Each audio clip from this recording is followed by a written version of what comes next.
신문이야기 돌직구쇼에 오신 여러분 반갑습니다. 저는 신문 읽어주는 남자 김진입니다. 주말 잘 보내셨습니까? 화창한 봄 날씨와 함께 저희 돌직구쇼 새주 한 주 힘차게 시작하겠습니다. 먼저 오늘자 조간신문 지금부터 저와 함께 하시죠. 먼저 동아일보입니다. 자, 동아일보 일면 기사입니다. 북한의 노동당 간부 탈북, 공포 통치가 두려웠다. 북한의 최고 지배 권력 기관인 노동당의 중간급 간부가 김정은의 공포 통치에 두려움을 느껴 탈북한 뒤 한국에 온 것으로 알려졌습니다. 자세한 소식 잠시 후 전해드립니다. 얼마나 무서웠으면 이 중간급 간부가 한국행을 택했을까요? 다음 신문입니다. 한국일보 일면 기사입니다. 자, 김무성 대표가 광주 금남로 전남도청 앞에서 열린 5.18 전야제에서 시민이 뿌린 물 세례를 받은 채 앉아있는 사진입니다. 김무성 대표 어제 5.18 전야제 참석 끝까지 못하고 결국 자리를 뜰 수밖에 없었습니다. 자, 다음 조선일보 기사로 이동합니다. 자, 북한에서 마약 제조, 반북 인사 암살 시도했던 누굴까요? 한국인 3명입니다. 한국인 3명이 북한에서 마약을 제조하고 반북 인사 암살까지 했다. 자세한 소식 잠시 후 저희가 상세하게 전해드리겠습니다. 다음 신문입니다. 자, 경향신문 일면인데요. 이종걸 원내대표가 문구에 연연하지 않겠다. 어떤 문구? 소득 대체율 50% 인상 필요한 국민연금과 관련한 야당의 주장, 이 50% 인상에 연연하지 않겠다. 이렇게 바뀐 겁니다. 자, 야당의 입장이 묘하게 바뀌면서 과연 이 공무원연금 개혁 성공할 수 있을지 좀 지켜보겠습니다. 다음 신문입니다. 자, 한겨레 신문인데요. 검찰 회유시도 관여 의혹 녹취록 있는데 결국 홍준표 불구속 기소로 가닥이 잡혔다. 검찰이 배포가 없는 걸까요? 아니면 수사에 난항을 겪고 있는 걸까요? 아니면 홍 지사의 전략이 먹혀 들어가는 걸까요? 다음 신문입니다. 자, 서울신문입니다. 자, 김무성 대표 물벼락 맞는 사진 조금 전 보여드렸고요. 이번엔 새정치민주연합의 문재인 대표가 역시 광주에서 다가오지 마라, 광주 시민의 저지 시위에 가로막힌 사진도 실렸습니다. 5.18 전야제 행사에서 여야 대표 모두 불청객이 된 사연도 잠시 후 전해드리겠습니다. 다음 중앙일보입니다. 자, 중앙일보 35면 만평입니다. 박용석 만평인데요. 자, 새정치민주연합 깃발이 휘날리는데 문재인 대표 취임 100일을 맞았는데요. 뒤에 김무성 대표가 연금개혁이라는 부채를 휘두르면서 고마 가자라고 말하고 있는 동지는 간데 없고 깃발만 나부끼는 문재인 대표의 심정을 만평으로 그렸습니다. 자, 다음 마지막으로 오랜만에 북한 노동신문 오늘자 기사를 소개해드리겠습니다. 따끈따끈한 오늘자 기사입니다. 함께 보시죠. 상당히 기분 나쁜 기사가 실렸습니다. 악취 풍기는 악담질에 이골이 난 박근혜야말로 우리 민족의 수치이고 비극이다 라는 북한 노동신문의 굉장히 기분 나쁜 기사인데요. 마지막으로 좀 소개해드리겠습니다. 암탉이 울면 집안에 망조가 빗긴다 했다 라는 말로 시작하면서 박근혜 대통령의 굉장히 폄하하는 여성 비하적인 그런 막말들을 오늘 북한 노동신문이 싣고 있습니다. 자, 아마도 우리 국정원이 북한 김정은의 공포 통치에 대해서 비판한 내용 불만을 제기한 것으로 보입니다. 자, 오늘 저희가 처음 시작할 리포트는요, 광주에서 문전박대를 당한 여야 대표들의 기사 저희가 상세하게 취재했습니다. 한종훈 기자가 보도합니다. 광주 5.18 민주화운동 전야제에 참석한 새누리당 김무성 대표와 새정치민주연합 문재인 대표. 하지만 광주 시민들의 반응은 냉랭했습니다. 김 대표가 행사장의 모습을 드러내자 일부 성난 시민들이 물병을 던지고 고함을 지르면서 퇴장을 요구했습니다. 광주 시민들은 앉아주시고 김무성은 나가주세요. 결국 김 대표는 입장한 지 10여 분 만에 황급히 자리를 떴습니다. 문 대표도 일부 시민들로부터 4.29 재보선 패배 책임을 지고 물러나라는 항의 구호 등 야유 세례를 받았습니다. 김 대표와 문 대표는 조금 늦은 오전 10시 국립 5.18 민주묘지에서 거행되는 5.18 민주화운동 기념식에도 함께 참석합니다. 현장에서 두 대표는 난항을 겪고 있는 공무원연금 개정 문제에 대해 자연스럽게 대화를 나눌 것으로 예상됩니다. 오늘 행사에선 두 대표가 임을 위한 행진곡을 제창할지도 관심이 쏠리고 있습니다. 보훈처는 임을 위한 행진곡의 5.18 공식 기념곡 지정과 기념식에서의 제청을 불허했지만 여야 두 대표 모두 제창하겠다고 이미 밝힌 상태입니다. 채널A 뉴스 한정훈입니다.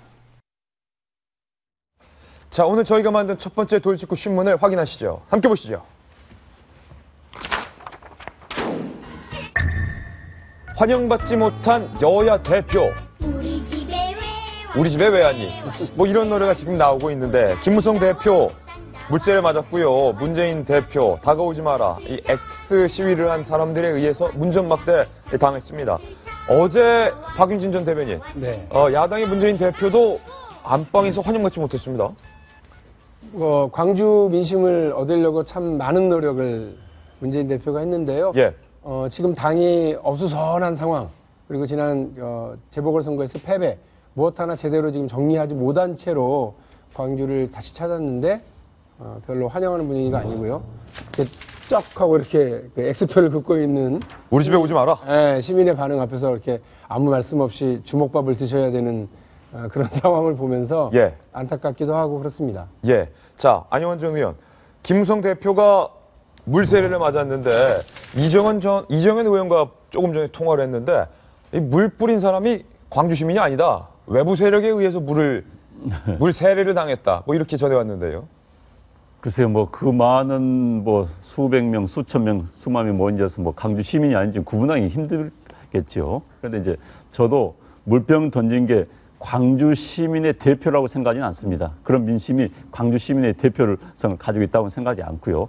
어느 집회 또 어느 단체 어느 모임이나 과격판 있게 마련입니다. 예. 그런 과격파 일부 정말 극히 일부가 저런 과격한 행동을 했을 걸로 보고요. 사실 광주는 본래 포용의 도시입니다. 무등산이 말해주듯이 무등산은 대한민국의 모든 국립공원 가운데 가장 아주 포용하는 큰 산의 모습을 가지고 있거든요. 네. 광주 시민들은 그런 포용의 정신을 가지고 있기 때문에 뭐 비록 광주 시민들이 지지하는 정당은 아니라 하더라도 그런 다른 정당의 후보 또 대표가 왔을 때 포용하는 것이 광주 시민들 정신이고 또 5.18 정신을 저는 생각을 합니다. 그래서 저런 뭐 야유하고 뭘 던지고 하는 그런 분들은 5.18 정신을 훼손하는 사람이라 저는 그렇게 생각합니다. 예. 또 광주 시민의 본 정신을 상징하는 그런 분들은 아니고요. 그런 분들의 행동은 좀 자제했으면 합니다. 사실 5.18 정신을 우리가 다시 되새기기 위해서는 저는 현재 자기가 정치적으로 지지하든 안 지지하든 모두가 모여서 5.18 희생자들, 5.18 정신을 같이 함께 하는 것이 바람직합니다. 그런데 내가 지지하지 않은 정당에 누가 왔다 해서 던지고 나가라는 것은 바람직하지 않습니다. 게다가 김무성 대표는 뭐 본래 민주투쟁을 하던 사람입니다.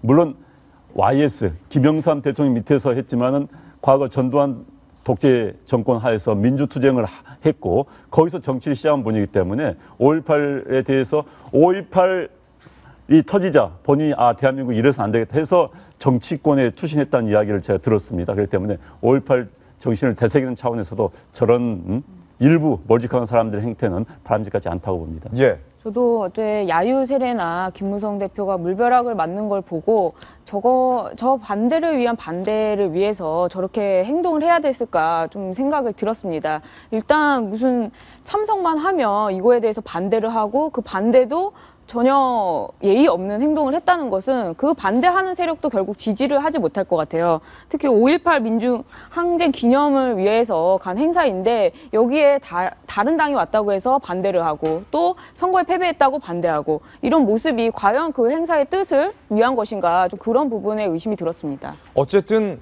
광주에서 여야 대표 두 분이 모두 환영받지 못하는 것은 또 사실인 것 같아요. 그러니까 김무성 대표뿐만 아니라 문재인 대표도 굉장히 냉대를 받았죠. 예. 그 문재인 대표 어저께 전야제 행사 했었는데 뭐 앉지도 못하고 김무성 대표는 같이만 앉아 있다가 이제 역시 나갔는데요. 여기서도 뭐 그 행진 시작했었는데 응원하는 시민도 있었습니다. 예. 응원하는 시민도 있었지만은 많은 시민들이 새누리당 이중대는 뭐 각성하라. 새누리당 네. 이중대다. 예, 문재인은 사퇴하라. 예. 근데 이제 여기서 나온 구호 중에 좀 주목해야 될 건 이런 얘기도 있었어요. 호남을 더 이상 팔아먹지 말라. 호남을 더 이상 팔아먹지 마라. 네, 그러니까 요거는 저기 아까 뭐 김무성 대표에 대한 뭐 폭력행위나 뭐 던지는 거 안 되지만 예. 문재인 대표에 대해서도 행진을 가로막고 그 어떤 호남 일부 저기 사람들이 싸늘한 인심을 보냈다는 것은 이번에 그 재보선 결과에 대해서 책임지지 않는 모습, 예. 재보선 결과로 반영된 광주 일부의 분명한 어떤 새정치민주연합의 민심 예. 이런 거를 반영하는 것으로 해서 이 김무성 대표에 대한 어떤 반대하고는 좀 다른 결로 봐야 될 것 같습니다. 저곳은 이제 열려있는 광장이에요. 그래서 정치인은 당연히 광장에 나가서 반대하는 소리, 비난하는 소리를 귀담아 들어야 할 의무가 있습니다. 다행인 것은 김무성 대표가 물세례에 대해서 본인의 소감을 얘기할 때 참석을 끝까지 못한 것은 유감이고 유가족들에게 다시 한번 그 위로의 말씀을 전한다라고 예. 담담하게 태도를 취한 것, 그리고 아까 말씀드렸던 것처럼 냉대와 비판이 뭐 있었습니다만 문재인 대표도 야당의 대표로서 묵묵히 그 말씀을 다 듣고 그 자리에 끝까지 지켰던 것은 정치인, 여야를 대표하는 두 정치인이 아주 훌륭하게 잘 대처했다고 생각을 합니다. 예. 저는 여기서 보면 이물리한 행진곡이 아직 공식 5.18 그 행사 지도 공고를 하지 못했는데 그거는 좀 저는 아쉽습니다. 왜냐하면 님을 위한 행진곡이 5.18 이 기념식의 공식 노래가 아니면 도대체 어떤 노래가 이 5.18 행식에 할지 잘 모르겠습니다. 물론 이 노래가 뭐 예를 민주노총 행사라든가 그다음에 뭐 예를 들어서 무슨 학부모 집회라든가 이런 거에서 문벽에 사용되면서 이거의 취지를 훼손하는 것도 많이 사용이 되고 있지만 정말 이 노래는 5.18 기념식이야말로 5.18 행사의 기념식 노래로는 가장 적합한 노래라고 생각이 되는데 예. 정부에서 특히 국가보훈처에서 이거를 공식 노래를 하지 않은 것은 좀 낡은 생각이 아닌가 이런 생각이 듭니다. 저도 마침 오늘 마찬가지로, 그 5.18 정부 기념 행사가 있습니다. 기념 행사에 이물 위한 행진곡 과연 울려 펴질 때 그 모습이 과연 어떨지 저희가 생중계를 통해서 중계를 해드리겠습니다. 님을 위한 행진곡은 저도 마찬가지 생각을 가지고 있습니다. 사실 제가 뭐 국회에 있을 때 뭐 대정부 질문을 통해서 님을 위한 행진곡은 뭐 허용해야 되지 않겠느냐. 왜냐하면 님을 위한 행진곡은 이제 국민 모두가 하는 보편적인 가요가 노래가 돼버렸습니다. 어느 집회장을 가든지 간에 뭐 운동권물 성향이 많이 하기는 하지만은 누구나 노래를 할 수 있는 그 노래가 됐습니다. 그리고 또 그게 북한의 무슨 영화의 배경으로 사용됐다. 이것이 우리가 그것을 못 부르는 이유가 됐을 수는 없거든요. 그래서 님을 위한 행진곡도 허용하지 못하는 것은 우리 사회의 한계를 보여주는 겁니다. 그리고 예. 또 광주 시민들이 원하고 있고 5.18 희생자들의 유가족들이 원하고 있다면 그 정도는 저는 허용해야 된다고 봅니다. 예, 어쨌든 잠시 후 이 정부 기념식에서 5.18 기념식에서 이물 위한 행진곡이 울려 퍼지는 모습 저희가 잠시 후 생중계로 전해드리겠습니다.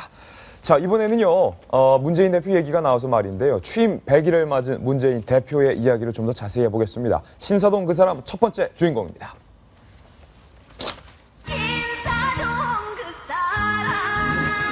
네.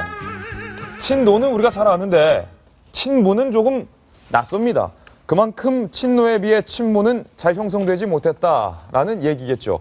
그래서 오늘 문재인 대표 취임 100일을 맞아서 친문의 한계에 대한 분석 기사가 실렸습니다. 왜 친노는 친문이 되지 못하는가? 달리 말하면 문재인 대표는 노무현 전 대통령처럼 친문의 수장이 되지 못하는가? 이런 분석 기사입니다. 출력물을 보면서 하나하나씩 분석해 보겠습니다. 자, 박용진 전 대변인 예. 묻겠습니다. 첫 번째는 리더가 아니라 뭐 정치 후배나 동료로 여긴다, 문 대표를. 이런 말인데 이건 어떤 말입니까?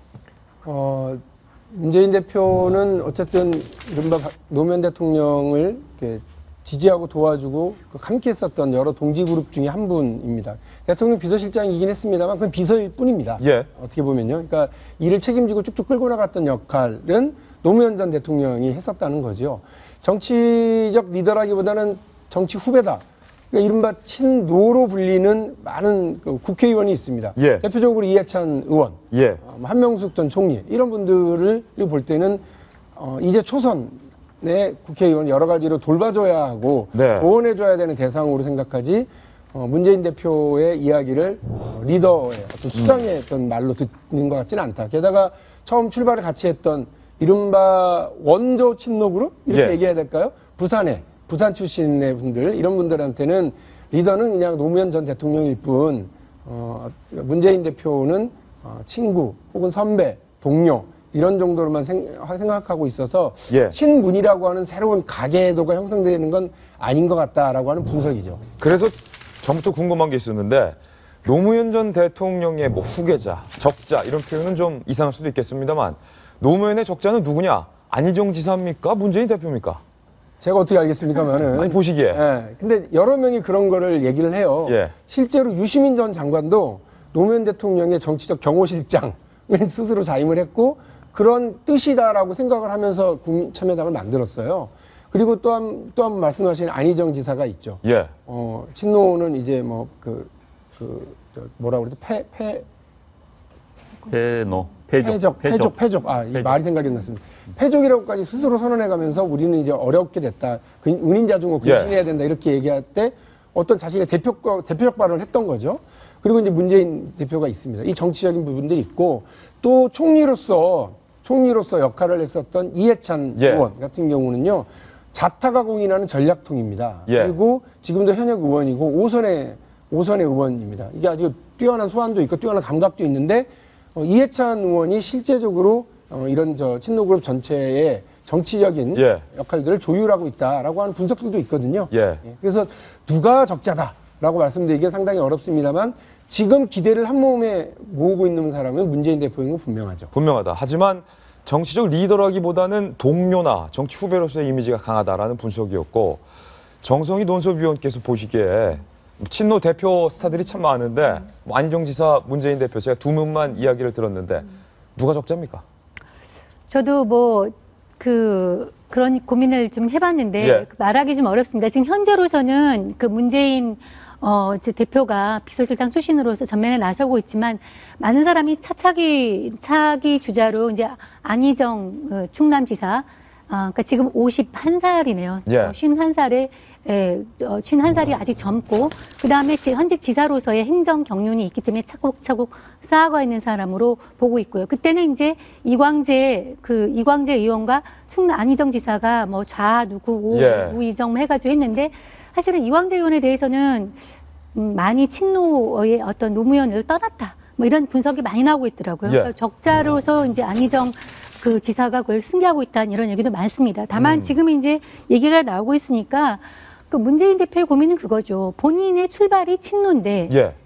친노를 버려야지 본인이 살 수 있다는 것이 본인이 가지고 있는 정치적인 딜레마죠. 예. 친문이 되려면 친노를 죽여야 되는데 그것은 자기의 출발을 죽이는 것이니까 이 영원한 딜레마를 극복하지 못하는 한 그대로 2인자로 남아있다는 것이 본인의 그 치명적인 한계죠. 친문으로 거듭나기 위해선 친노를 이미지를 죽여야 되는데 불가피하게 친노를 죽여야 되는데 그것은 본인의 그 출발, 예. 본인의 정치적인 출발점을 죽이고서 가야 되는 것이니까. 이른바 주민등록 초본을 말소해야 된다. 뭐 이런 표현이네요. 그렇습니다. 예. 두 번째.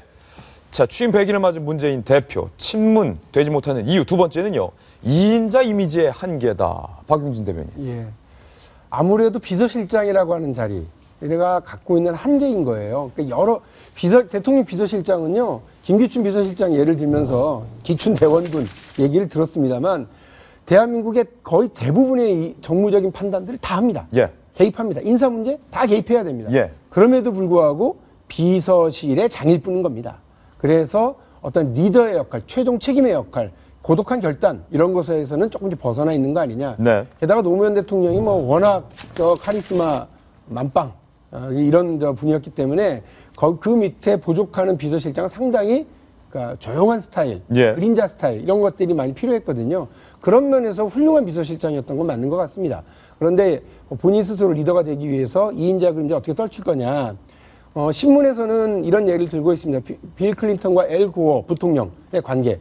워낙 빌 클린턴이 마지막까지 인기가 좋았고 훌륭한 대통령의 이미지를 쌓고 있었기 때문에 그 밑에서 부통령의 역할을 했었던 엘 고어가 빌 클린턴의 그림자를 벗어나기 위해서 선거 기간 내내 엄청 고생했다는 거 아닙니까? 예. 그럼에도 불구하고 떨어졌습니다. 어쨌든 2인자의 그 그늘을 벗어나는 건 상당히 쉽지 않은 일이다라고 하는 얘기죠. 배승미 변호사님. 저도 지금 문 대표의 가장 큰 문제는 친노와의 어떤 결별이다라고 보는 것이 지금 사실은 친노가 친노 지지자가 문재인을 지지한다는 그런 논리적인 구성이 저는 없다고 생각해요. 사실은 지금 벌써 10년이 지났고 10년이 지나면 강산도 변해야 되는데 문재인 대표는 아직도 10년 전에 그 사람인 것 같거든요. 예. 거기다가 젊은 지지자들도 결국 10년이 지나서 지금은 변했고 그 투표 캐스팅 보트를 갖고 있는 국민들은 결국 그 선거할 때는 개인의 지도자를 뽑는 것이지 노무현 대통령의 어떤 후계자를 뽑는 것이 아니거든요. 예. 그럼에도 불구하고 문재인 대표는 아직도 그 그늘에서 벗어나지 못하고 정치적으로 정치적 감각도 없고 국민들한테 어떤 모습도 혁신적으로 보여지지가 않는 것 같습니다. 예. 그렇기 때문에 지금 문재인 대표의 리더십도 계속 나오는 것이 본인의 개인 노력의 부재가 아닌가 그런 생각이 듭니다.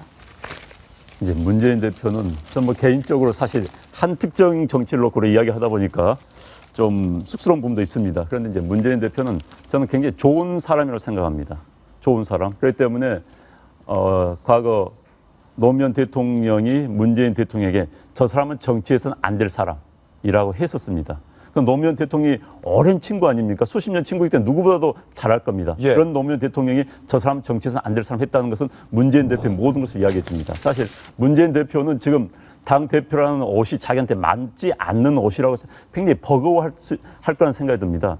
좋은 분이에요. 좋은 분인데 현재 그동안 이분은 자기 스스로 기획을 해서 조직을 만들고 일이 어려운 일이 생겼을 때 그래서 문제를 돌파해 갈 수 있는 경험을 쌓지 못했습니다. 네. 앞서 이야기 잠시 나왔었지만 청와대 그러니까 그동안 사법고시 합격한 다음에 변호사만 했습니다. 변호사는 지금 거의 개인이 하는 일이죠. 그러다가 갑자기 청와대 수석이 됐습니다. 친구가 대통령 되는 바람에. 예. 그리고 청와대 비서실장 했습니다.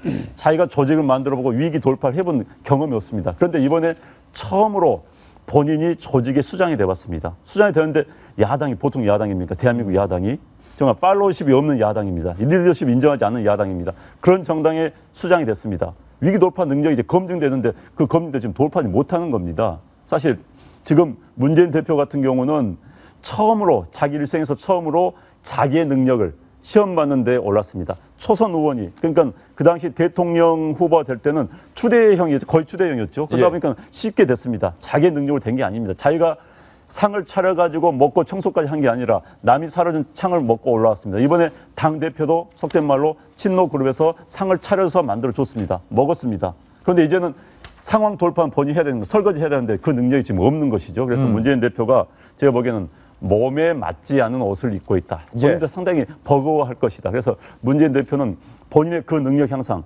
위기, 문제 해결 능력을 본인 스스로 쌓아야 되는 거고 그다음에 앞서 말했지만 노무현의 이미지를 빨리 벗어던지지 않는 이상 힘들다. 그런데 이제 재밌는 게요. 본인이 그걸 벗어던지기 위해서 중간으로 가려고 했습니다. 중도노에서 가려고 했더니 또 친노 그룹에서는 왜 우리가 뽑아줬는데 너 왜 중간으로 가? 너빠들이 발을 잡는 겁니다. 이게 문재인 대표의 태생적인 한계가 아닌가 싶습니다. 자, 지금 친문이 되지 못하는 친노, 뭐 리더가 아니라 정치 후배 동료를 생각한다. 2인자 이미지 한계다. 정무 감각이 다소 부족한 면이 있다라는 이유 보내드리고 있는데요. 이것과 연관돼서 이 여론조사 기사가 오늘 조간신문에 짤막하게 하나 실렸는데 광주 지역에서 호남 지역에서 차기 대선 주자로 누구를 선호하십니까? 라고 물었는데 1위, 2위, 3위, 4위에 등재된 이름을 보면 다소 놀랄 부분이 있습니다. 1위는 문재인 대표도 안철수 의원도 박원순 시장도 아니었습니다. 바로 저 전남 강진 흙집에서 은둔하고 있는 손학규 전 대표가 깜짝 1위에 등재가 됐습니다. 그리고 2위로는 박원순 서울시장, 그리고 3위로는 문재인 대표, 4위에는 안철수 의원, 뭐 이렇게 지금 등재가 되고 있는데 지금 보여드리고 있는 이 기사입니다. 자, 이 부분이 시사하는 바가 과연 무엇일까? 박영진 대변인. 재밌는 기사. 오늘이 문재인 대표의 취임 100일입니다. 그러니까요. 그렇기 때문에 지금 이런 얘기들이 쭉 나오고 있는 겁니다. 50일 기자 간담회에서 쑥과 마늘을 50일 더 먹어야 사람이 될 것 같다고 얘기를 하셨는데 그 쑥과 마늘은 어디로 갔는지는 아직 모르겠습니다만 사람 아직 안 됐습니까, 그럼? 더 먹어야 될 것 같습니다. 더 먹어야 된다. 거의 삶아서 먹어야 될 상황인 것 같고요. 지금 이제 요 재밌는 또 기사도 하나 있어요. 문재인 대표와 관련한 이제 트윗에서의 언급량, 이걸 분석하는 게 있습니다. SNS 언급량을 분석하고서 보니까 친노라고 하는 연관어가 껑충 올라가 있고, 그리고 자주 언급된 곳이 광주다. 아주 의미심장하죠. 그러니까 SNS에서 문재인 그리고 연관시켜서 이야기된 것이 친노와 광주인데요. 이 지역적인 광주 그리고 호남 정서를 이번에 이 여론조사에서 파악을 한 거 아니겠습니까? 1등이 근데 손학규다. 그러니까요. 그러니까 이 손학규 정치를 지사가 은퇴하신 예. 분이 무슨 예. 1위를 하고, 예. 근데 호남 지역의 뭐 주민들이 바라는 어떤 그런 의미가 담긴 건지 싶어서 예. 의미가 손학규 있습니다. 지사가 굳이 강진을 택한 것도 한번 고려해 볼 필요가 있습니다. 본인 스스로 유배지를 선택한 겁니다. 예. 스스로가 선택했는데 그곳이 강진이었다. 정말 서울서 먼 곳입니다. 천리길이죠. 과거는 이제 춘천에 들어가서 닭을 치셨다고 하지 않습니까? 그래서 그 행위를 굳이 정치적으로 본다면은 지금 호남은 대권 주자가 없습니다. 호남을 대표할 만한 정치인이 없는 상황입니다. 그러다 보니까 강진에 있으면서 많은 호남 사람들은 서울 소문이 가거든요. 야, 손학규가 광진에 있다더라. 광진 전라남도 강진입니다. 예. 그래서 호남에 와 있어? 친근감 느낄 수밖에 없는 것이죠. 만약에 손학규 대표가 다시 대선 후보로 등장을 한다면은 본인이 강진을 스스로 정한 유배지로 택한 것이 크게 도움이 되지 않을까 하는 예. 생각이고요. 또 하나는 이 손학규 지사가 사실 거부감이 없는 인물입니다. 또 거부감이 없던 만큼 절대적 지지자도 없습니다. 예. 그게 오늘의 손학규가 대선 후보가 되지 못하고 강진까지 가게 된 이유 중에 하나가 예. 절대적 지지자도 없습니다. 그러나 절대적 거부감도 없기 때문에 호남에서 그야말로 급거 대선 주자 1위로 부상하게 된 이유가 아닌가 싶습니다. 광주에서 러브콜을 받는 손학규 전 대표. 그런데 공교롭게 어제 5.18 기념식에서 거부를 받았던 문재인 대표. 이 두 명을 나란히 놓고 신문 기사 제목을 하나 쓴다면 정승희 의원님, 저는 이렇게 쓰겠습니다. 문 닫고 손 흔들다.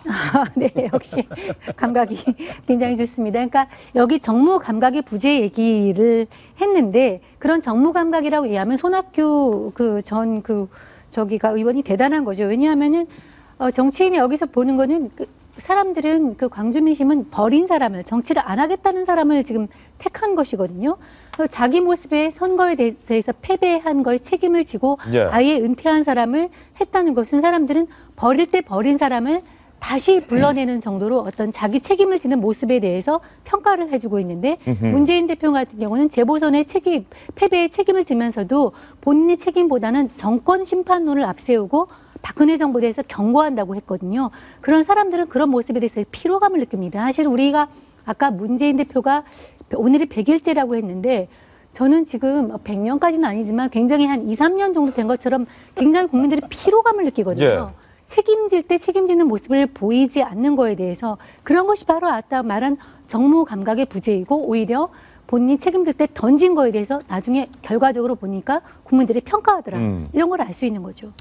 그 중앙일보가 이 심층 분석 문재인 대표 100일 이렇게 하면서요. 특집 기사로 쓴 것 중에 하나가 야당 출입 기자들이 모아놓고 한번 뚝 짚어봤답니다. 정무 감각과 관련해서 문재인 대표가 뼈 아파야 될 5가지 예. 했는데요. 호남 민심 달랠 천정배 카드를 묵살했다. 이거 버렸다. 내쳤다. 예. 그 결과로 이제 4대0 이게 나온 거죠. 그 다음에 두 번째, 사면 논란 관련돼서 이거 법무부 소관입니다라고 떠넘겼다. 예. 세 번째로 의원 정원 400으로 늘리자라고 해서 논란이 일어나니까 장난이었다라고 얘기했던 거. 그리고 기자들 질문 불쾌하다고 버럭 화를 낸 바가 있다. 예. 이 얘기는 저는 잘 몰라서 봤는데 뭐 그런 바가 있답니다. 그리고 마지막으로 고비 때마다 현실과 동떨어진 판단을 했다. 그 중에 하나가 정청래 의원. 정청래 의원이 방문했을 때 예. 바로 그 자리에서 제압, 저지 이렇게 했었어야 되는 거 아니냐. 저도 그 부분이 뼈 아픈 건 김무성 대표, 저는 이렇게 여당 대표 띄워줍니다. 아까 보니까 야당 대표 상당히 이렇게 하시는데. 김무성 띄워줄 만하면 띄워주는 거고, 이렇게 하려면 이렇게 하는 거고. 네. 자, 띄우겠습니다.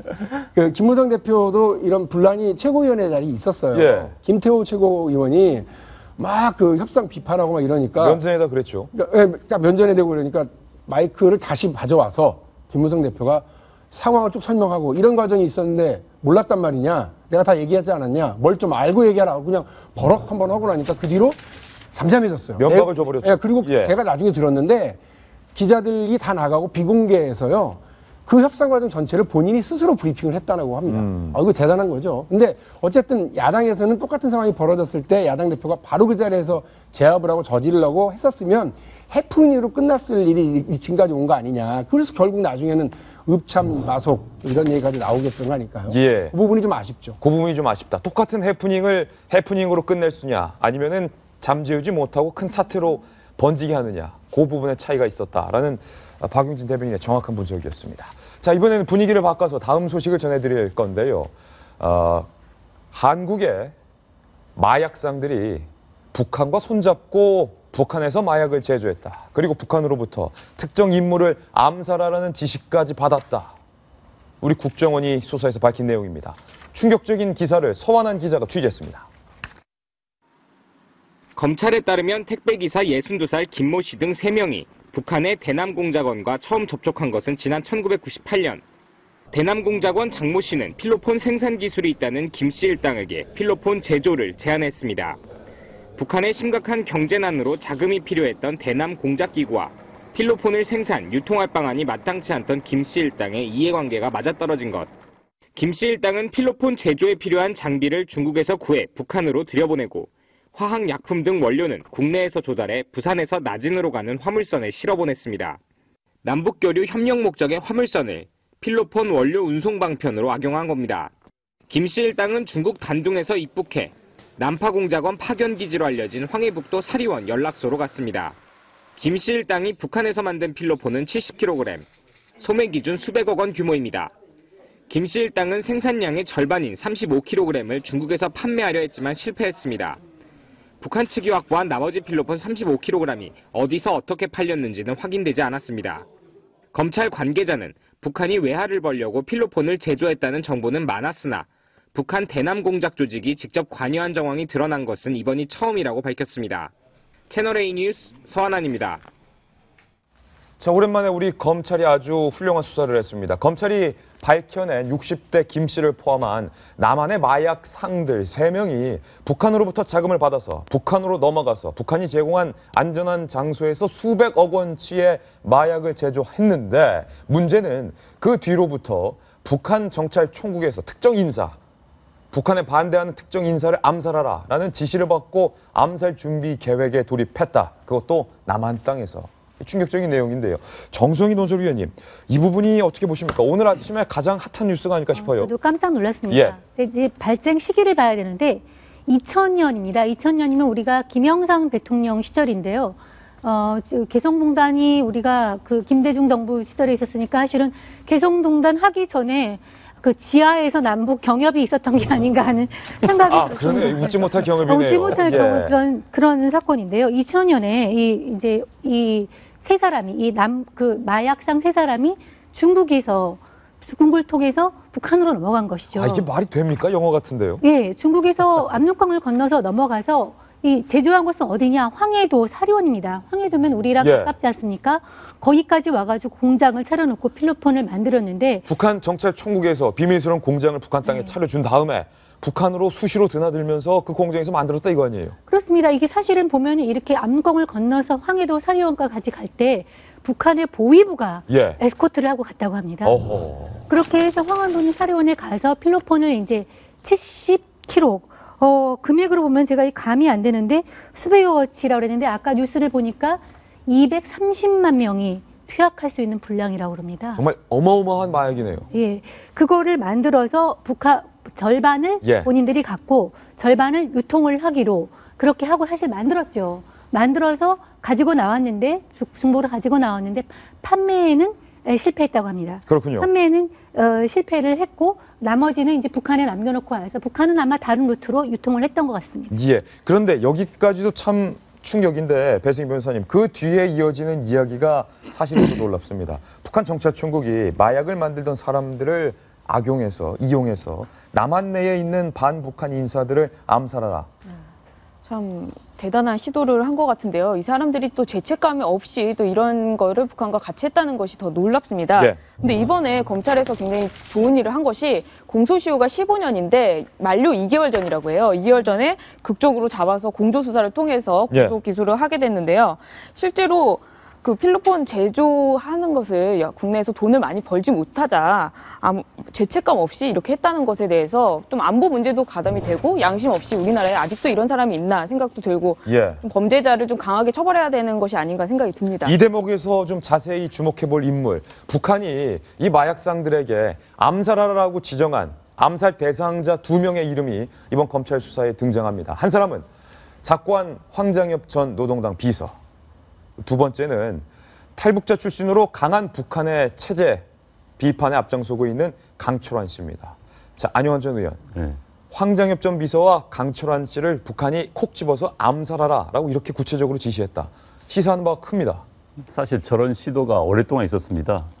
현재 국내에 뭐 이건 전체 제 이 발언 때문에 혹시나 우리 탈북자들한테 누를 끼치지 않을까 좀 우려가 됩니다만 예. 탈북자들이 끼어서 들어오는 북한 고위공작원들이 가끔 적발이 됩니다. 탈북자인 척 북한 간첩들이 그렇죠. 온다 이거죠. 네, 그래서 그들의 가장 큰 목적 중에 하나가 그 당시 황장엽 씨 또는 우리나라에서 활동하는 주요 우리 탈북 인사들을 정말 위해를 가하는 것이죠. 그래서 지금도 우리 탈북자들은 대개 우리 경찰관들이 한 명씩 따라다닙니다. 보호를 하고 있는데 굉장히 저게 이제 우리가 공식 드러났다는 것도 마약 사범들을 활용해서 저런 위해 활동을 하려고 시도했다는 게 문제인데요. 그래서 좀 이야기를 바꿔서 북한의 이제 마약은요. 북한은 우리가 상상을 못할 만큼 북한 사람들 마약이 노출되어 있습니다. 아, 그렇습니까? 네, 그렇죠. 뭐 우스갯소리로 함흥에 가면은 두부집보다 마약 가게 더 많다고 할 정도로 어허. 북한 주민들의 마약이 좀 일상화되어 있습니다. 그러니까 기본적으로 일이 힘드니까 마약을 하는 경우가 많고 또 하나는 북한 치료제가 약이 많이 없습니다. 그래서 마약이 치료제 하나로 사용되고 있고 이런 이야기하면은 뭐 북한 당국이 굉장히 화내겠습니다만 북한에 매춘부가 있을까요, 없을까요? 글쎄요. 매춘부가 있습니다. 대도시가 매춘부가 있습니다. 아, 그렇습니까? 공공연히 활동을 합니다. 자본주의의 가장 더러운 물이라고 하는 북한이 지정하는 매춘활동 북한 대도시 있는데 그 매춘부를 통해서도 마약이 지금 돌아다니고 있습니다.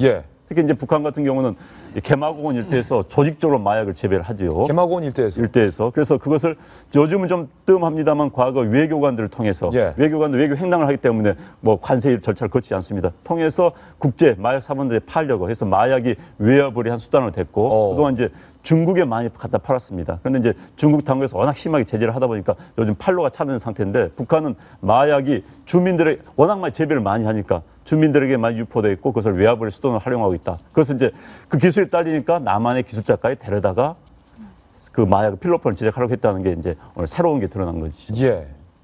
제가 이제 뉴스의 이면을 한번 좀 짚어볼게요. 이제 재밌는 게 이게 마약 수사를 하다가 적발을 했을까요? 아니면 공안 수사를 하다가 적발을 했을까요? 이게 좀 궁금해요. 그러니까 상당히 오랜 기간 활동을 협력 관계를 유지했네요. 아까 정성일 원소리원께서 뭐 비합법적인 남북 교류 협력이었던 것 같다고 경제 협력이었던 것 같다고 농담도 하셨는데 어쨌든 상당히 오랜 기간 이렇게 하는데 원래의 목적은 마약을 제조 판매하기 위한 이런 협력 관계였던 것 같고요. 그런데 뒤에 방금 좀 얘기해 주신 황장엽 황장엽 씨라든지 강철환 씨라든지 이런 그 탈북자들을 위해하라, 암살하라 이런 이제 지령까지 엮였다고 하는데 한 가지 좀 뭐 그런 건 그런 지령을 수행하기엔 좀 나이들이 많으시네요. 68세. 박모 씨는 68세, 황모 씨는 56세, 뭐 다른 한 분도 60대 중반이시고 이런데요. 그러니까 이런 분들에게 저 철통 같은 이제 경비에 경보를 받고 있는 황장엽 씨를 암살하라. 그러면 아마 그 정보 정도를 확인해주는 이런 역할에 제한되지 않았을까 이렇게 생각을 해봅니다. 그 질문에 대한 두 가지 제 답변을 다 드리겠습니다. 이게 공안 수사에서 시작됐냐, 마약 수사에서 시작됐냐라는 질문에 대한 첫 번째 답은 공안 수사에서 시작됐습니다. 국정원이 아까 안용환 전 의원이 말했던 것처럼 탈북자로 위장해서 남한에 잠입한 북한의 정찰 총국의 간첩, 스파이 장모 씨를 신문하는 과정 가운데서 장모 씨가 그간에 있었던 일을 국정원에게 다 실토를 한 겁니다. 그래서 처음에 드러났고 두 번째에 대한 해답, 과연 연령이 높았는데 암살을 수행할 수 있을까? 요에 대한 해답은 정성희 위원께서 좀 주시죠. 이게 15년 전 사건이라는 걸 한번 다시 기억을 하실 필요가 있습니다. 15년 전에 이분들이 세 사람이에요. 들어간 한국 사람이 세 사람인데 50대 초반이나 40대 후반이었습니다. 근데 사실은 이 황정혁이나 강철환 씨, 조선일보 기자였죠. 이 두 사람을 갖다가 암살하기 위한 이런 시도가 굉장히 구체적입니다. 이 사람이 실제로 지령을 받고요. 중국에 10여 차례를 왔다 갔다 했습니다. 그리고 자금도 4만 달러나 받았어요. 4만 달러 자금을 받았군요. 네, 받아가지고 실제로 암살을 실행하기 위해서 직접 할 수가 없으니까 국내에서 특수부대원 출신이라든가 조직폭력배, 그다음에 청부 살인업자 이런 사람하고 접촉을 했다고 합니다. 킬러를 고용한 거군요. 그래서 실제로 들어가는 동선이나 이런 것을 파악을 했고요.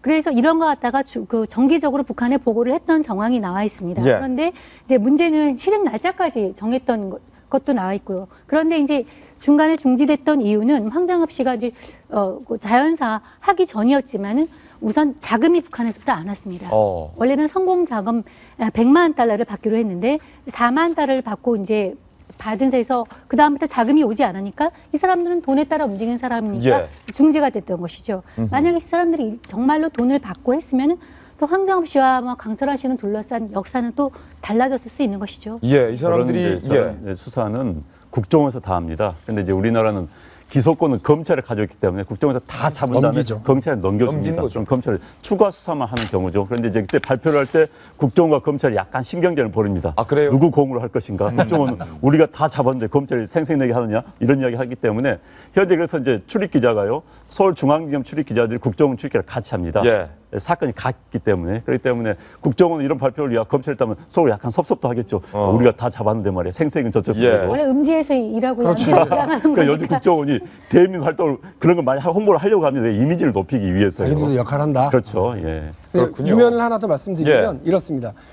이분들이 그러면 무슨 법으로 처벌? 일단 마약류 관리법 위반으로 처벌됐고요. 그리고 이런 정도의 일을 했다고 하면 간첩죄잖아요. 간첩이잖아요. 그렇죠. 돈도 받고 잠입도 하고 잠입수수 탈출 이거 다 있잖아요.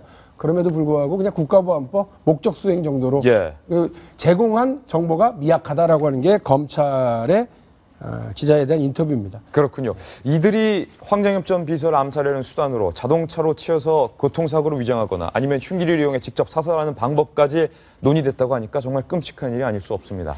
북한 관련돼서 오늘 동아일보가 단독으로 보도한 내용이 하나 더 준비되어 있습니다. 돌직구 신문을 통해서 만나보시죠. 최근 북한의 노동당 간부가 탈북을 한 것으로 확인이 됐습니다. 그런데 그 이유는 김정은의 공포정치가 두려웠다. 사실 방송 기자 때부터 북한 전문 기자 그리고 현직 의원일 때 북한에 있는 백두산의 5만 군대를 루트한 5만 군대 루트를 다 등반한 언젠가 대북 특사 안용환 전 의원님. 북한의 고위급 간부가 탈북을 했는데 그게 김정은의 공포정치가 두려워서다. 지금 오늘 동아일보도 일면 톱으로 그걸 실었습니다만 북한의 고위 간부의 인터뷰를 실어서 기재를 했습니다. 사실 이제 북한의 고위 간부들이 가끔씩 넘어옵니다. 그런데 제가 듣기로는 최근에 꽤 많은 고위 간부들이 탈출한 걸로 알고 있습니다.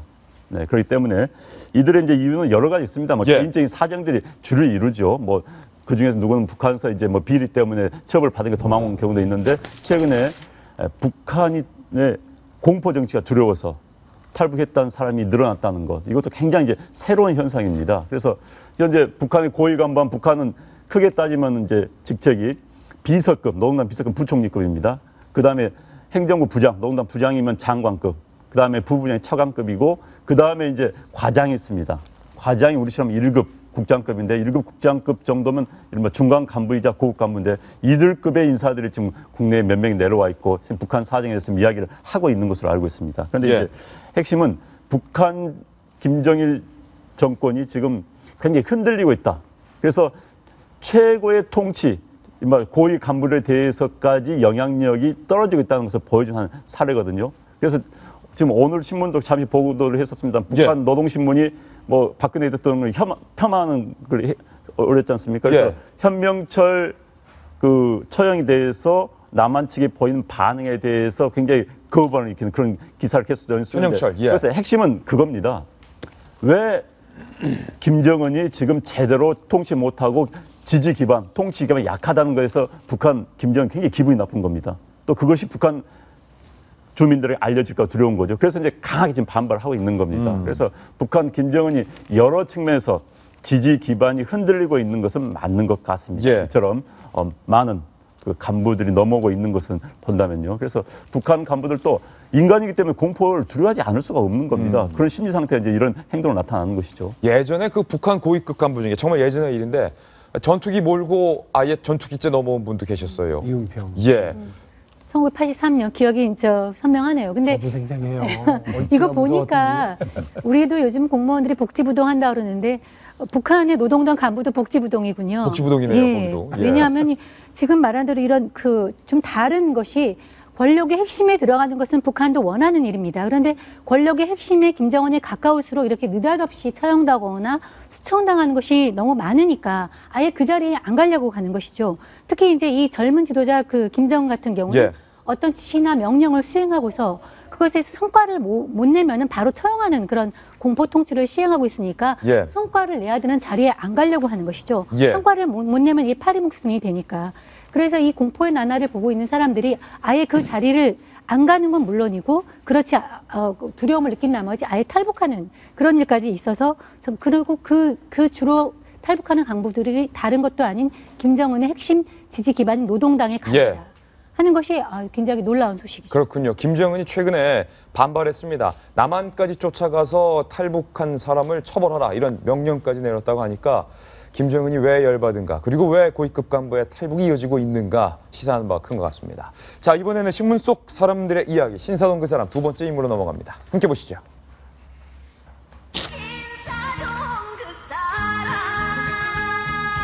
자, 반기문 총재가 한국에 옵니다.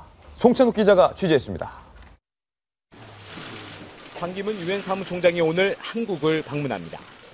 2013년 8월 유엔 직원에게 주어지는 귀향 휴가를 이용해 다녀간 이후 2년 만입니다. 닷새간 머무르면서 정부 고위급 인사들과 면담하고 세계 교육 포럼 등 유엔 관련 행사에 참석할 예정입니다. 특히 오는 20일 청와대에서 박근혜 대통령과 접견하고 한반도 정세와 한 유엔 협력 강화 방안을 논의할 계획입니다. 박 대통령과 반 총장이 공식 면담하는 건 지난해 9월 이후 8개월 만입니다.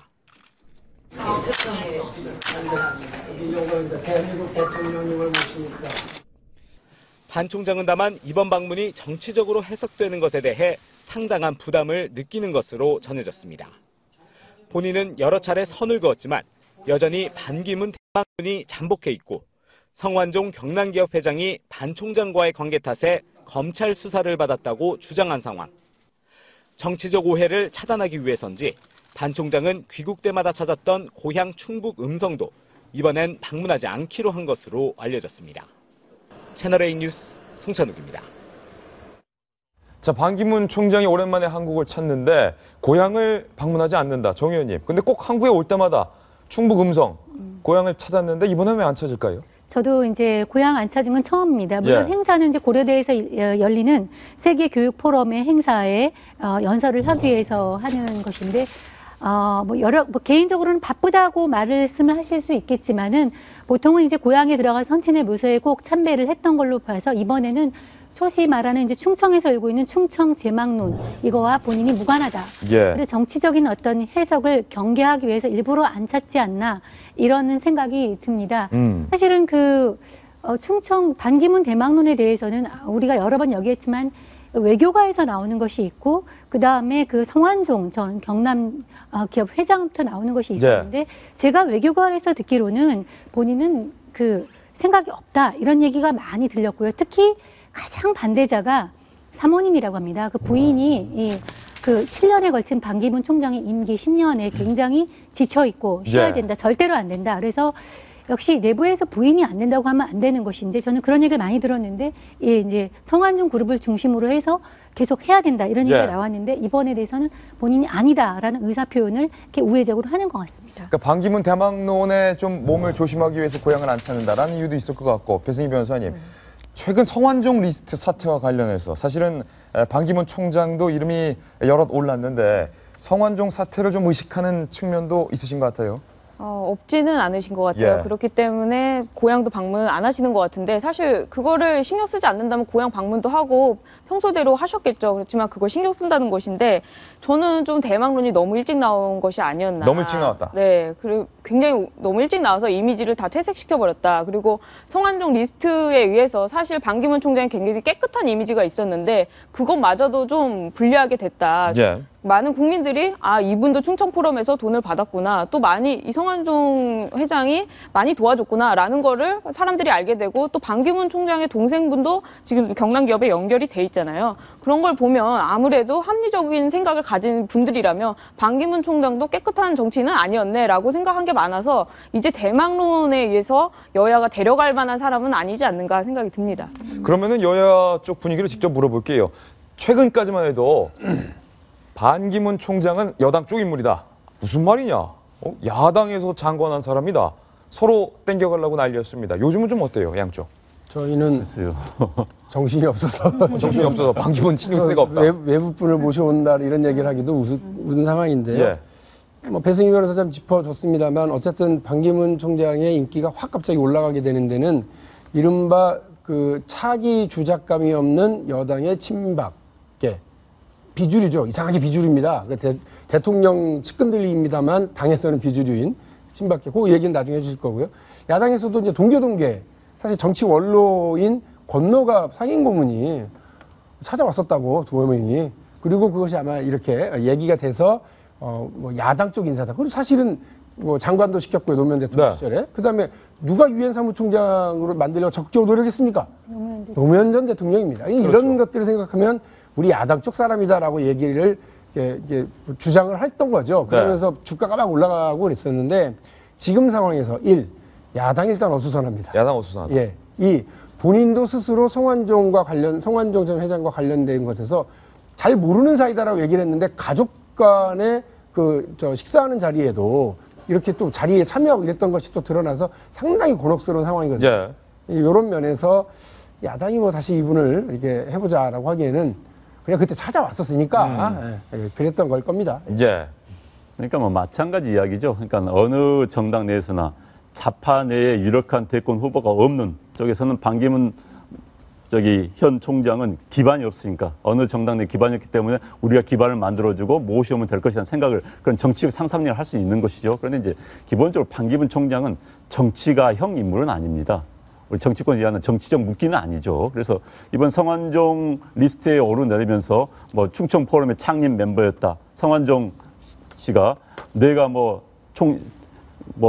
장관 만드는데 노무현 정권 하에서 수석을 했습니다. 청와대 수석을 했는데 그때 장관 만드는데 내가 도움을 줬다. 또 유엔 사무총장 할 때도 내가 어느 나라를 설득했다는 이야기 나오니까 반기문 총장이 굉장히 곤혹스럽죠. 예. 그게 사실 여부를 떠나서 그러한 유언비어가 될다 할지라도 그것을 돌파할 수 있는 의지가 있는 것인지는 굉장히 미지수입니다. 그러니까 그런 정치인이라면 그런 이야기에 대해서 돌파를 해야 되는데 과연 그런 의지가 있고 그런 능력이 있는지는 별개로 그건 정치인과 일반 관료의 차이입니다. 그런데 반기문 총장은 관료형 인물입니다. 관료형 인물이다. 그렇기 때문에 쉽지가 않고 또 하나는 반기문 전 총장이 충청 대망론을 이야기하는데 이번에 충주골 나왔습니다. 충주골 나왔는데 충청도를 가지 않은 것처럼 말씀했지만 이제 나는 정치권 좀 멀리하고 싶다는 그런 뉘앙스를 풍길 것 같습니다. 그동안 반기문 총장의 대망론을 가장 많이 풍겼고 이야기를 하고 다닌 게 성완종이었습니다. 성완종이라는 분이 이제 사망하니까 이제 그런 이야기도 쑥 들어갈 수밖에 없는 거고 본인도 이제 쉽게 그런 이야기를 할 수 없을 겁니다. 지금 이 시각 중계차 현황을 저희가 보여드리고 있는데 광주 국립 5.18 민주묘지에서 5.18 민주화 항쟁 정부 기념식 현장 모습을 보여드리고 있습니다. 최경환 장관, 최경환 부총리도 저곳에 참석을 한 모습이 보이고요.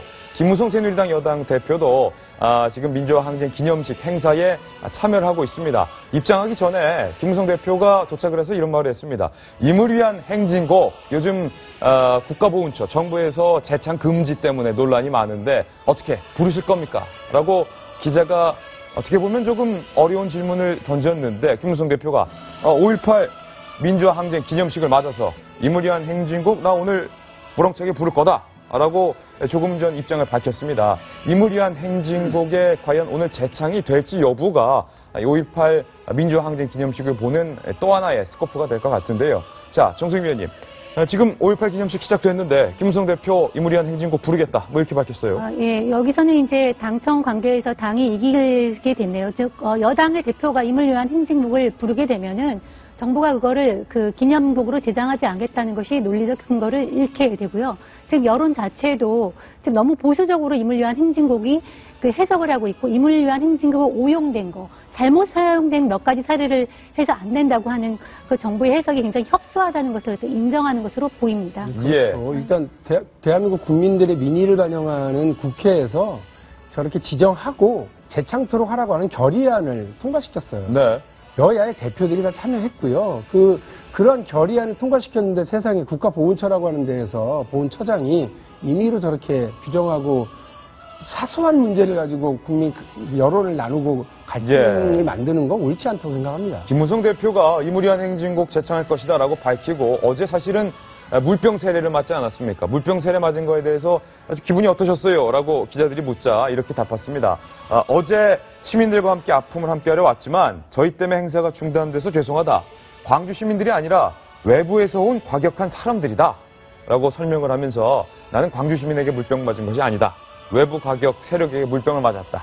임을 위한 행진곡 힘차게 부르겠다. 뭐 이렇게 밝히기도 했는데 최경환 경제부총리의 모습도 지금 보였고요. 많은 시민들, 광주시 시민들이 지금 함께 하고 있는데 이정현 최고위원의 모습도 언뜻 비쳤고요. 자, 배승 변호사님, 임을 위한 행진곡 사실 국가보훈처에서는 북한의 합창곡으로 등장하고 있다. 그리고 또 반체제 인사들 그리고 친북 성향의 인사들 사이에서 임을 위한 행진곡이 주제곡처럼 불리고 있다. 김무성 대표, 문재인 대표 나란히 쓴 모습도 보이는데 그렇기 때문에 재창해서는 안 된다라는 게 국가보훈처의 주장인데 배 변호사님은 어떻습니까? 국가보훈처의 논리가 조금 약한 거는 사실인데요. 예. 그리고 이게 자발적인 국민 의례 형식으로 나와가지고 이 행사가 계속됐고 또 국가 그 형식까지 갔는데 그거를 단순히 국가기관인 하나인 국가보훈처에서 한다는 그런 걸 금지하고 또 이 정권에서 그렇게 받는다는 것이 사실상 논리가 좀 적고 안 맞는 것 같습니다. 김무성 대표가 이번에 민주화 운동에서 이 재창곡을 한다면 그것도 또 의미 있는 일이 될 것 같습니다. 자, 정성희 의원님, 당청 간의 싸움에서 당이 승리했다라고 말씀하셨는데 그게 어떤 의미입니까? 청와대에서는 임을 위한 행진곡 부르지 마라 뭐 이런 입장입니까? 청와대에서는 그런 얘기를 안 했지만 이제 청와대라는 게 행정부의 수반이니까 국가보훈처가 정부의 공식 입장을 발표하고 있는 것이죠. 대반하고 있는 것이죠. 그런데 이제 그동안에 국가보훈처가 안 된다라고 얘기를 해왔던 것인데 따지고 보면 임을 위한 행진곡의 저작권은 우리 측에 있습니다. 북한이 일부 사용을 한지 모르겠지만 저작권이 우리한테 있는 거고 어떻게 보면 우리가 수출을 한 것입니다. 예. 그리고 정말 임을 위한 행진곡에 정말 꽃을 핀 곳이 5.18 광주 민주화 항쟁이고요. 근데 그것이 나중에 북한에서 오용을 됐다고 해서 저작권이 있는 우리가 안 된다고 하는 것은 말이 안 되는 논리죠. 이 임을 위한 행진곡은 사실 박용진 대변인에게 많이 물어봐야 돼요. 네. 박용진 대변인, 임을 위한 행진곡 많이 불렀죠? 많이 불렀죠. 예. 숱하게 불렀죠. 어떻게 시작하죠? 사랑도 명예도 이루고 남김없이 이렇게 시작을 합니다. 저 시는요, 백기환 통일문제연구소 소장이 황석영 씨가 그 시를 쓰고 글을 쓰고 백기환 소장도 이렇게 영혼 결혼식을 주례하면서 아마 82년도인가요? 광주항쟁이 80년이고요. 82년인가 83년도인가 영혼 결혼식을 합니다. 예. 두 분의 또 광주 관련자가 두 분의 영혼 결혼식을 하면서 거기서 처음에 불렸던 노래예요. 두 분의 영혼을 위로하고 또 기억하면서 부른 노래인데 그 차츰차츰 모든 대학가에서부터 불려지기 시작해서 왔어요. 이번에 그 국가보훈처의 논리가 참 웃긴 것 중에 하나는 뭐냐면요. 우리 남쪽 문인 중에 북에가 월북을 했어요. 세상에. 월북을 해가지고 북에 부수상까지 한 아주 이게 종북 원조 인물이 한 분 있습니다. 예. 벽초 홍명희 선생입니다. 그분이 쓴 유명한 소설이 임꺽정입니다. 임꺽정이죠. 임꺽정은 대한민국의 드라마로, 영화로, 그리고 지금도 소설로 어마어마하게 팔려나가고 있습니다. 그런데 이거 드라마를 제작한 사람 안 잡아가네요. 그리고 이거를 주연한 사람들도 아무런 제재를 안 당합니다. 소설은 지금도 잘 팔리고 있습니다. 이게 뭡니까? 앞뒤가 안 맞는다. 앞뒤가 안 맞는 행위죠. 그러니까 이런 문제를 가지고 자꾸 국민 갈등을 이렇게 만들려고 하는 거 옳지 않아요. 국가보훈처가 또 최근에는 자기들 임의로 말이에요. 그 천안함 희생영령과 관련된 추모식도 합치기로 했다. 연평 관련 희생자들 합치기로 했다. 이렇게 하면서 한바탕 난리가 났었거든요. 저는 그렇게 국가기구가 함부로 판단하고 국민들의 이야기를 듣지 않는 행위는 옳지 않다고 생각을 합니다. 예, 아직까지 임을 위한 행진곡 재창은 이루어지지 않고 있습니다. 지금 영령들에 대한 묵념 순서, 애국가 재창에 이은 묵념 순서였고요. 자, 안용환 의원, 임을 위한 행진곡 재창 아직까지 이루어지지 않는데요. 이제 저 절차는 국가보훈처가 정한 공식 절차 일단 진행되고 있는 것 같습니다. 아마 중간에 그 임유한 행정국 재창은 할 것 같고요. 그때 이제 뭐 자발적인 그 참석자들의 자발성을 유도하는 그런 행사가 될 것 같습니다. 예.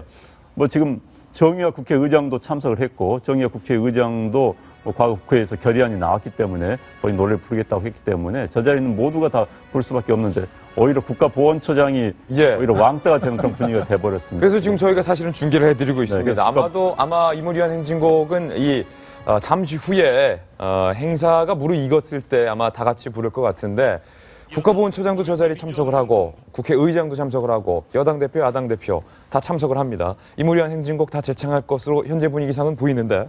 그러니까 정부는 지금 무슨 얘기냐면 재창은 모두가 다 불러야 된다. 그러나 합창은 그 합창단이 있거든요. 그 합창단이 할 때 따라 부르고 싶으면 따라 불러라라고 하는 아주 옹색한 논리예요. 그래서 아마 행사의 거의 마지막 부분쯤에 다음은 임을위한 행진곡의 합창단의 합창이 있겠습니다. 그래서 합창단이 일어나서 부를 때 그럼 따라 불러라 이거잖아요. 근데 우리는 보통 기억하잖아요. 맨 마지막에 우리 애국가는 전체가 다 일어나서 같이 부르죠. 그렇죠. 이게 재창입니다. 예. 그리고 맨 마지막에 그 관련된 곡이 있으면 어떻게 하느냐면 3.1절 같은 경우는 김희가 뭐 우리 3.1절 관련해서 독립만세 노래를 부르죠. 김인년 3월 1일로 정하고 이렇게 시작하는 노래가 있잖아요. 그 노래를 같이 일어나서 부르면서 그 전체 행사를 마무리 짓는 거죠. 네. 그런데 그 재창을 못하게 하겠다. 합창 만들어라. 부르고 싶은 사람은 따라 불러라. 이렇게 가버리니까 광주 시민들도 아주 이 부분에 대해서 기분 나빠하고 분노하고 있는 겁니다. 본질이 있고 모든 일에는 형식이 있는 것 같습니다. 그런데 형식에 얽매여서 본질을 잃어버리는 것이 가장 멍청한 일인 것 같습니다. 본질이 무엇인지 되뇌어봐야 될 것 같습니다. 저희는 광고 보고 다시 돌아옵니다. 잠깐만요. 자, 월요일 아침에 저희가 준비한 신문 이야기 돌직구쇼 준비한 내용은 많은데 시간상의 제약 때문에 저희가 미처 다 전해드리지 못했습니다. 5.18 광주 민주화 항쟁을 기념하는 정부 기념식 행사가 현재 진행 중입니다. 김무성 대표, 문재인 대표 나란히 앉아 있는데 아직까지 한마디도 나누지 않았다고 현장에 있는 취재 기자가 저에게 연락을 해왔습니다. 우리 민족이 겪고 있는 과거의 숱한 아픔들이 있습니다. 그 아픔을 치료하고 위로하고 하나가 돼서 나아가는 것이 대한민국의 과제입니다. 그런데 그 전에 여야 대표가 인사말 정도 나누는 것이 우선 아닐까요? 저희는 내일 아침 9시에 더욱더 풍성한 기사와 묵직한 돌직구 들고 여러분께 인사드리겠습니다. 오늘 하루는 분명 어제보다 더 나을 겁니다. 좋은 하루 되십시오. 고맙습니다.